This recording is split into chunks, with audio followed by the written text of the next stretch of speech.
Election 2016 is now less than a year away, and a petition drive is underway here in Florida to bring the question of medical marijuana before the voters once again. Last year, Amendment 2 failed to get the two-thirds vote needed to pass. Channel 4's Crystal Moyer shows us what's being done to get a new proposal on next year's ballot. Supporters are really hoping the new initiative clears up some of the issues that opponents were concerned about. For example, in the new amendment, it makes it clear that minors can't use medical marijuana without parental consent. But there's still a lot of work to be done before it hits the ballot, and time is running out.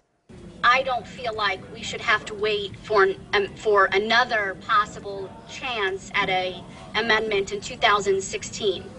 The legislators can do the right thing now. They know how many patients are suffering, but they still play these ping pong games and stalling tactics, which is wrong.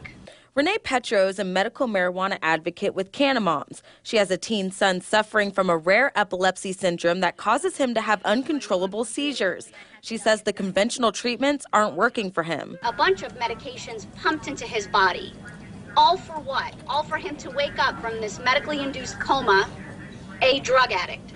Because of the Charlotte's Web law, Petro is able to use CBD hemp extract, but the law only allows certain strains of marijuana. I see my boy coming back to me.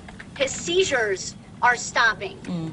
We're able to wean him off of medication slowly but surely. So here's where the Florida Medical Marijuana for Debilitating Medical Conditions initiative stands. According to the United for Care organization heading up the petition, more than 600,000 signatures are needed to get it back on the ballot. About 365,000 have been validated by the Florida Division of Elections. The amendment has already been sent to the Florida Supreme Court to see if it meets the requirements for the ballot. Nobody should have to break bad laws to save their loved ones. But